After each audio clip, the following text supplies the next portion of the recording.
Olá, professora. Então, essa aqui é a apresentação do meu trabalho. Então, doenças mentais e saúde mental. O meu é sobre esquizofrenia, uma situação de crise, né? Então, começando, a esquizofrenia ela constitui um grupo de distúrbio mental grave que se categoriza por distorções do pensamento e da percepção do paciente. O interessante dessas crises é que elas têm um retrocesso, que após a crise o paciente não apresenta prejuízo cognitivo ou prejuízo da sua capacidade intelectual.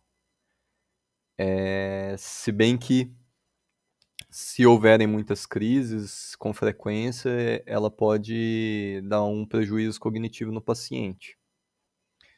Então, as causas da esquizofrenia ainda não são conhecidas pela ciência.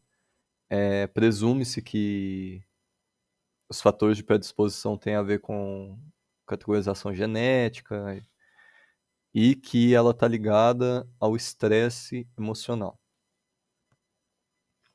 Então, os fatores de vulnerabilidade são baseados em um componente biológico, que inclui a predisposição genética, e fatores complexos físicos, ambientais e psicológicos do paciente. Então, a esquizofrenia afeta de 0,6 a 3% da população, dependendo dos critérios de diagnóstico, né? Não havendo evidência de diferenciação entre os sexos. Então, não quer dizer que ela afeta mais homem nem mais mulher. Então eu trouxe aqui alguns dados que eu encontrei sobre o Brasil, que no Brasil houve prevalência de 0,3 a 2,4% da população para psicose em geral, em estudo realizado em 1992 em 3 grandes capitais brasileiras. E em 2002, em São Paulo, um estudo encontrou uma prevalência de 0,8% em 12 meses para psicoses não afetivas. Então, no Rio Grande do Sul, a esquizofrenia apareceu como principal diagnóstico em internação hospitalar no ano de 2000, mas aí ela apresentou uma tendência à diminuição com a realização das reformas na assistência psiquiátrica do Estado, realizadas entre 2000 a 2010. E em 2004 ela apresentou 20% de prevalência de internação em pacientes hospitalares. Os tratamentos. O tratamento principal, então, é a administração de antipsicótico, que eles só devem ser feitas com prescrição médica ou médico-psiquiátrica. Então, o objetivo desse tratamento é prevenir ou amenizar as crises e aliviar os sintomas e evitar recaídas do paciente. Também pode-se utilizar a psicoterapia individual ou em grupo para melhorar as relações sociais, a comunicação e a normalização do padrão emocional e dos pensamentos do paciente. Então, conforme a Lei 10.216 de 2001, quando esses tratamentos são falhos, extra-hospitalar, né, e se esgotam as opções, o paciente ele também pode ser hospitalizado, mas isso com as reformas psiquiátricas é bem último caso mesmo. Então aqui é meu estudo de caso, SAS 25 anos, brasileiro, solteiro, se apresenta na UPA no final da noite, começo da madrugada, 23 horas, junto da mãe, uma senhora de 51 anos de idade, com cortes e escoriações em membro superior esquerdo. Então, segundo o relato da mãe do paciente, ele é tabagista, ele possui o diagnóstico médico de esquizofrenia há 3 anos, periodicamente ele apresenta crises, onde ele se agride, diz coisas que não condizem com a realidade. Então, após o término de um relacionamento, o paciente começou a consumir drogas e foi ficando ruim da cabeça, conforme ela. Ele mora em um bairro periférico da cidade de Foz do Iguaçu e, por enquanto, está afastado do trabalho pelo INSS. Ele trabalha numa transportadora, ajudando a carregar e descarregar caminhões. Então, segundo a mãe, o paciente ele já é um paciente do CAPS 2, do bairro Monjolo, onde ele recebe medicação e acompanhamento com o psiquiatra a cada 15 dias. Mesmo assim, ele não adere aos medicamentos e tem altos e baixos, saindo de casa, ficando 2 a 4 dias na rua, ou às vezes ficando fechado no quarto por horas.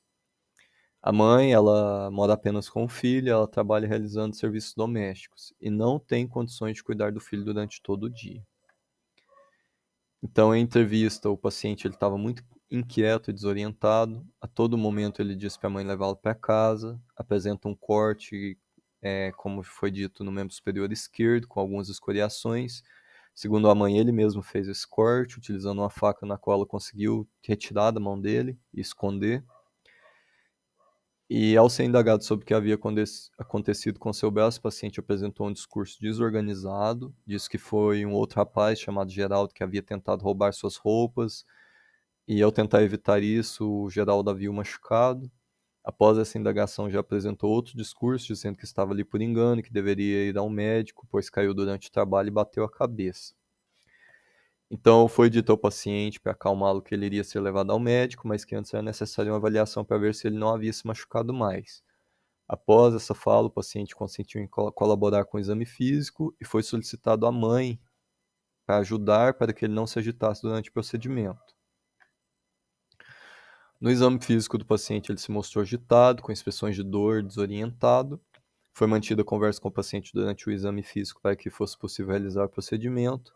Ao ser indagado sobre seu dia, o paciente se confunde, demonstrou confusão tempo-espacial, diz que deve ir embora porque ele tem que trabalhar. Na cabeça dele foi encontrado caspas, o cabelo estava grande, com aspecto sujo, e não havia previsão de lesão ou escoriação.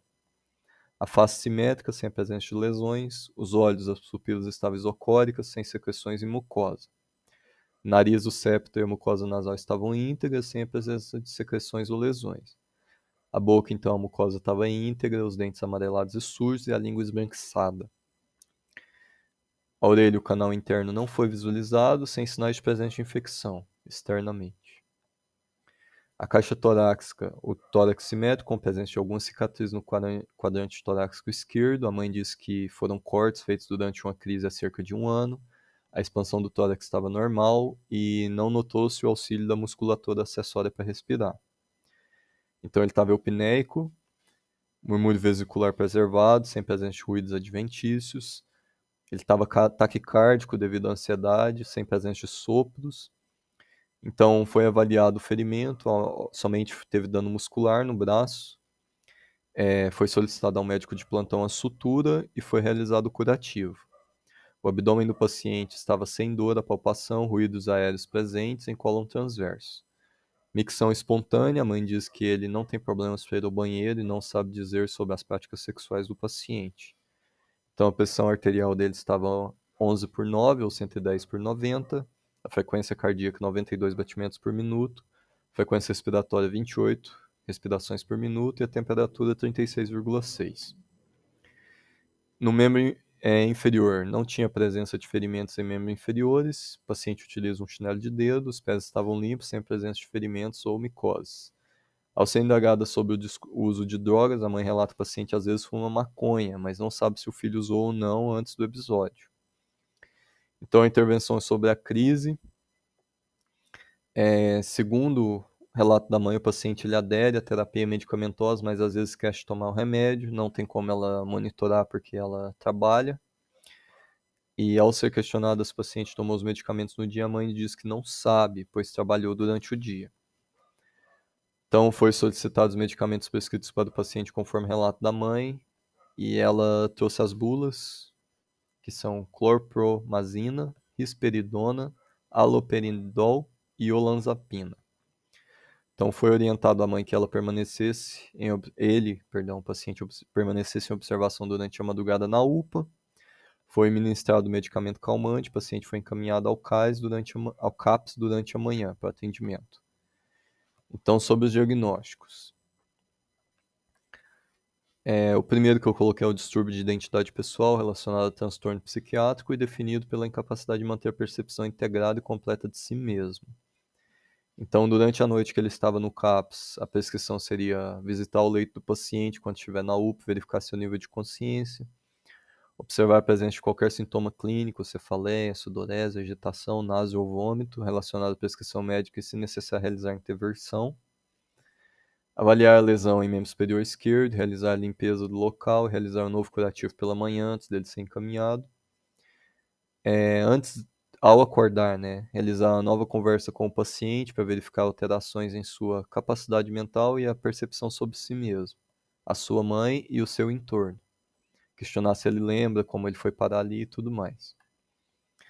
Em segundo, a autonegligência associada ao transtorno psiquiátrico e relacionada ao abuso de substâncias. Então, verificar com a mãe sobre possível procura de tratamento para dependência de drogas, se já houve, se é de interesse dela. Elucidar sobre a correlação entre a esquizofrenia e o uso recreativo da cannabis, que existem estudos que relacionam o consumo de cannabis com o desencadeamento de crises esquizofrênicas. Solicitar junto ao CAPS de atendimento do paciente a terapia medicamentosa assistida, né? Porque como foi o relato da mãe, ele não toma medicação, não sabe se ele toma, então é necessário que haja essa intervenção. E principalmente no momento eu creio que cabe a esse paciente uma internação para o controle tanto da crise como para o controle do consumo de drogas. Então, encaminhar o caso ao serviço social para prestação de apoio à mãe do paciente. Confusão aguda relacionada à crise psiquiátrica definida por alteração do comportamento, então manter o paciente em ambiente calmo, controlado sob vigilância enquanto ele estiver na UPA para possível intervenção.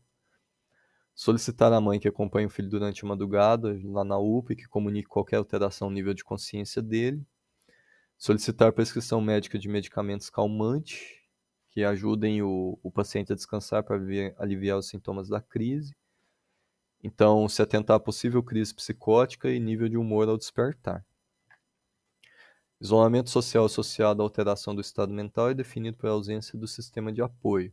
Então, resgatar com o paciente e a mãe possíveis vínculos familiares que ele tenha, pode ser algum tio ou outro familiar que possa ajudar nesse tratamento. Questionar se o paciente já tem uma referência lá no CAPS. Acompanhar o paciente e direcioná-lo aos grupos terapêuticos, atendimento individual e consultas com clínico e psiquiatra. Solicitar ao CAPS, então, um acompanhamento mais de perto com esse paciente, mais intensivo. Observar sinais de uso e manejo de abordagem que o CAPS está realizando com ele, porque se ele está desse tempo todo no CAPS, algum problema tem, né? Verificar o porquê não foi realizada a internação desse paciente, se for o caso, solicitar uma vaga para a internação dele. Um outro diagnóstico é automutilação, definida por arranhões no corpo, relacionado ao transtorno emocional. Então, solicitar à mãe que impeça o acesso do paciente a materiais que possam ser utilizados para se automutilar, né? Realizar a inspeção e anotar sobre ferimentos e cicatrizes no corpo do paciente, caminhá-los junto ao prontuário para o CAPS, para verificar surgimento de algum outro possível ferimento que não foi catalogado. Questionar o paciente após a análise do nível de lucidez dele, os motivos que possivelmente levam a ele a cometer essas ações, para ver se é detectado alguma coisa que possa desencadear a crise desse paciente. Encaminhar ele para o serviço social e psiquiátrico com o prontuário, com o maior nível de informações possíveis. Então, por último, eu coloquei o risco de violência direcionado a outros, associado a transtorno psicótico. Então, manter o ambiente controlado e propício a auxiliar o paciente em caso de crise, de forma que impossibilite ele contato com ferramentas que possam ser utilizadas para se automachucar ou machucar os outros. Explicar para a mãe a importância de solicitar ajuda capacitada em caso de crise e elucidar sobre os principais serviços que ela tem disponíveis para atendê-lo, o CAPS, o SAMU, a UBS, a UPA. Um risco de violência direcionado a si mesmo associado a transtorno psicológico. Então, em momentos de lucidez, explicar ao paciente a importância do tratamento, da esquizofrenia dele, explicar a gravidade dos seus atos durante a crise, esclarecer qualquer dúvida do paciente a respeito da sua doença ou do tratamento, explicar como irá ser o tratamento e o acompanhamento daquele momento em diante. E devido ao histórico do paciente, pelo menos realizar uma visita domiciliar a cada 4 dias, creio eu que pelo menos no primeiro mês, para ver qual foi a resolutiva desse caso, né? Se ele conseguiu a vaga para internação, se a mãe dele está tendo o apoio necessário, se houveram novas crises que não chegou na UPA ou na UBS. Então, prescrições gerais para o paciente em relação ao cotidiano na internação. Então, estabelecer metas diárias serem cumpridas com relação à higiene, interação social, comportamento. Realizar a medicação assistida para garantir que o paciente tome todas as medicações prescritas. Estimular a participação desse paciente em atividades lúdicas. orientar quanto à higiene oral e íntima do paciente, reforçar diariamente o motivo da internação e ouvir a opinião do paciente em relação ao seu quadro de saúde, anotar no prontuário as alterações no comportamento, como agressividade, depressão, euforia, e questionar o paciente sobre suas eliminações. Então, as metas a curto prazo seriam a melhora clínica do quadro do paciente, a segurança e estabilidade para a mãe do paciente em relação à doença do filho, ao tratamento, internação e acompanhamento no caso para tentar amenizar o vício ilícito dele, terapia para o paciente e para a familiar, né, que no caso seja a mãe, a participação assídua do CAPS junto ao paciente, ao familiar, que é a mãe dele. Então, como ele está lá há 3 anos e não está tendo uma melhora, verificar o porquê que não está tendo esse acompanhamento assíduo. A médio prazo seria evitar as novas crises, né? A reinserção dele no convívio social, diminuir o consumo de drogas e do tabaco e evitar novas internações. E ao longo prazo, o abandono ao consumo de drogas e também o abandono ao tabagismo, o controle da doença com a medicação sem necessidade de monitoramento.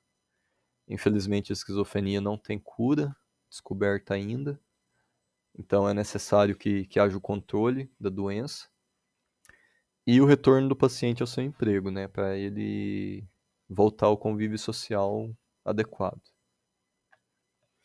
Então, os papéis dos profissionais mediante a esse paciente, no CAPS, o enfermeiro, então, ele auxilia na confecção de metas para o paciente, o acompanhamento desse paciente, e ele pode ser uma referência também, um tutor do paciente.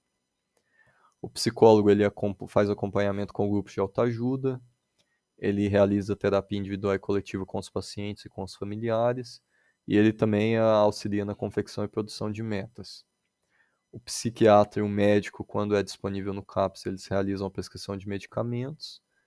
Ele faz o auxílio na produção e na confecção de metas individuais e coletivas para o paciente também, junto com a equipe de saúde. Ele pode realizar a terapia individual, o psiquiatra no caso, e a medicação assistida. Então, essa abordagem com esse paciente nunca deve se discutir com o paciente, deve falar claramente para ele, olhando para ele, ser realista, e tentar ser positivista também, para evitar recaídas desse paciente. Deve propiciar um ambiente tranquilo para as conversas, evitar ruídos, manter um ambiente calmo, tranquilo. Deve-se reformular um pensamento que o paciente não tenha entendido, que ele não tenha compreendido. E deve ser realizada sempre uma escuta qualificada com o paciente, livre de qualquer julgamento, apesar dele ser um usuário de drogas ou das ações que ele possa ter cometido durante a crise. Muitas das vezes aquilo não é intencional do paciente, então deve se atentar a isso, que o profissional deve entrar para falar com o paciente, abordar ele livre de qualquer julgamento ou preconceito. E é isso, as minhas referências são esse artigo de Santa Catarina e o protocolo clínico, perdão, e diretrizes terapêuticas da esquizofrenia do Brasil, que a versão mais atual que eu achei é de 2013. E é isso, muito obrigado.